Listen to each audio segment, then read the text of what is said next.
কিছু নাই। স্যার আমি একটু প্রথম থেকে জানতে চাই যে আপনি আগেই জানতেন আপনাকে গুম করা হবে, সে কারণে আপনি পর্যাপ্ত কিন্তু ব্যবস্থা নিয়েই তারপরে হচ্ছে প্রস্তুত ছিলেন যে আপনি গুম হতে পারেন। সেই সময়টা আসলে আপনি ভিডিও মেক করেছিলেন যে আপনি আসলে কোনো দলীয় না, আপনি কোনো জামাত শিবির না, এরকম ভিডিও মেক করেছিলেন, ওটার কারণটা কি ছিল? আমি জানি আমাদের যে পাস্টে যে রেজিমটা ছিল সেই রেজিমটা সবসময় এরকম একটা ন্যারেটিভ বিল্ড করতে চায় যে যাকে তারা ধরে তারাই সন্ত্রাসী, তারাই দলীয়, তারা বা জামাত শিবির হলেই তারা হচ্ছে সন্ত্রাসী, এরকম একটা ন্যারেটিভ বিল্ড করা চেষ্টা করে। সো আমি জানি আমার ক্ষেত্রে সেটা করার চেষ্টা করবে এবং করা হয়েছে। তো আমি আগের থেকে প্রিপারেশন নিয়েছিলাম এবং যেহেতু বাংলাদেশের সকল মানুষ জানে আমি কোনো রাজনৈতিক দলীয় সাথে বা অরাজনৈতিক দলের সাথেও মানে ডিরেক্টলি কোনোভাবে রিলেটেড না, সেই জন্য আমি একটা ভিডিওতে আমি বলে গিয়েছিলাম যে I am not involved in any kind of political all non political activities. আমি একজন শিক্ষক, এটাই আমার আইডেন্টিটি, এবং আমাকে যদি নিয়ে অন্য কোনো মিথ্যা প্রবাদ দেওয়া হয় তাহলে সেটা সম্পূর্ণ ভুল। আচ্ছা, ঠিক কত তারিখে আপনাকে ধরতে আসলো এবং সেই দিন আসলে কি করেছিলেন আপনি? ডেটটা আমার এক্স্যাক্টলি এই মুহূর্তে ঠিক মনে নাই। আচ্ছা, 22-23 বাসা থেকেই তো নিয়েছে? জি জি, বাসা থেকে নিয়েছে। আপনি আপনার শারীরিক একটা সমস্যার কথা বলছিলেন, এটা একটু ক্লিয়ার করবেন দর্শকদেরকে? জি, আমার পায়ের লিগামেন্টে একটা, বাম পায়ের লিগামেন্টে একটা প্রবলেম আছে, আর লোয়ার স্পাইনে আমার প্রবলেম। এটা কি আগে থেকেই ছিল, বাট অবভিয়াসলি ওখানে নেওয়ার পরে যেখানে আমার কোনো মানে প্রপার এনভায়রনমেন্ট ছিল না, সেখানে আমার ডেফিনেটলি পেইনগুলো ইট বিকেম প্রোগ্রেসিভলি ওয়ার্স।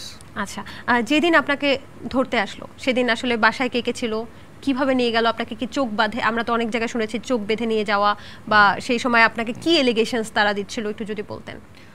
না, প্রথমে আমাকে যখন নিয়ে গিয়েছে তখন আমার বাসায় বাবা মা, আমার ছোট বোন ছিল।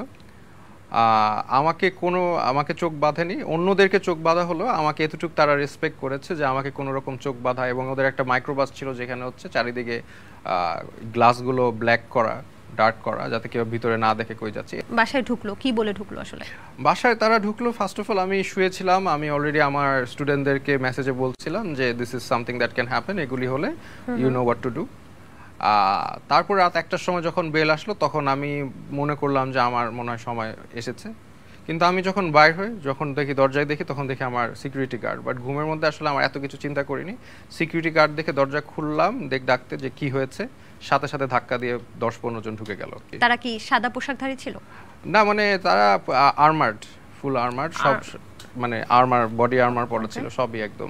আপনি আপনার বোনকে ঘুম থেকে উঠালেন এবং আনুমানিক তখন রাত কয়টা বাজে? রাত 1টায়। অনেক রাত আমরা যতটুকু বুঝতে পারছি। ঠিক তখন আপনার বোনের সাথে আপনার কনভারসেশনটা কি ছিল? আমি ওকে চুল টানলাম, সে উঠে আমার দিকে তাকালো, আমি বললাম যে দে আর হিয়ার। তো বললো কে? আমি বললাম ইউ নো হু। তো তখন ও বললো যে পুলিশ। আমি বললাম you know what to do. এই 3টা সেন্টেন্সই কথা হয়েছে। তার মানে আপনার বোনের সাথে আগেই কথা হয়ে আসছিল? না, সব মানে মোটামুটি তাকে বলা হয়েছে কি করতে হবে, কোথায় যেতে হবে, কাকে ফোন দিতে হবে, কোন লয়ারের কাছে যেতে হবে, সব একটা প্রিপারেশন ছিল। তারপর আপনি গাড়িতে মোটামুটি বুঝে গেলেন যে আপনি ছাত্রদের উস্কিয়ে দিচ্ছেন, এই এলিগেশনস দিয়ে আপনাকে ধরে নিয়ে যাওয়া হচ্ছে। ঠিক কোথায় আপনাকে, কোন কার্যালয়ে নিয়ে রাখলো এবং কোথাকার কোন ঘরে আপনাকে নিয়ে গেল আসলে? প্রথমে ডিবি অফিসে নিয়ে গেল। ডিবি অফিসে নিয়ে তার আন্ডারগ্রাউন্ডের যে ছিল, যেখানে তাদের সবাইকে নিয়ে রাখছিল, ওখানে আমাকে রেখেছে। এটা আন্ডারগ্রাউন্ডে? এটা মোটামুটি আন্ডারগ্রাউন্ডে, জি। এটা একটু যদি বর্ণনা দিতেন। আপনি বলেন যে খুব ছোট জায়গা, যেখানে হচ্ছে মানুষের বসবাসের অনুপযুক্ত, কিন্তু সেই আন্ডারগ্রাউন্ডটা আসলে কি অন্ধকার নাকি ওখানে অনেক শব্দ কিনা? না না না, ওখানে বেসিক্যালি শব্দ মানে বলতে কি, ওখানে টোটালটাই হচ্ছে একটা 3টা রুমের মতো আছে। সেখানে ছোট ছোট 3টা রুম, এবং টোটালি ওখানে সবসময় সাউন্ড হতে থাকে।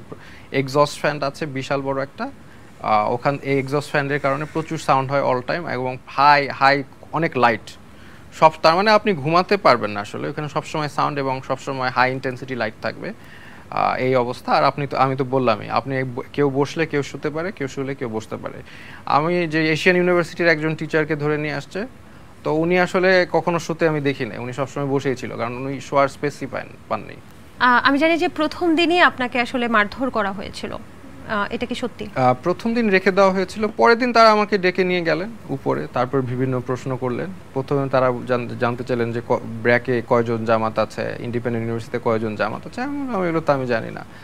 তারপরে তারা জানতে চাইলেন যে ইন্ডিপেন্ডেন্ট নিউজ কেন? ইন্ডিপেন্ডেন্ট ইউনিভার্সিটি, এখানে আমি 2.5 বছর পড়িয়েছি। আচ্ছা, তো ওখানে কয়জন জামাতের সদস্য আছে, এগুলো যখন আমি বলতে পারিনি, তখন তারা আসলে জিজ্ঞেস করলো যে বিসিএস পরীক্ষা দিয়ে কোটায় ঢুকার পদ্ধতিটা কি। তো আমি আসলে মেন্টালি ওইভাবে তো আসলে স্টেবল ছিলাম না এগুলোর প্রশ্নের উত্তর দেওয়া আমার মনেও ছিল না। আমি বললাম আমি আসলে বলতে পারবো না। তো এরপরে তারা আমার মুখে হিট করা শুরু করলো। তো 6 বার হিট করার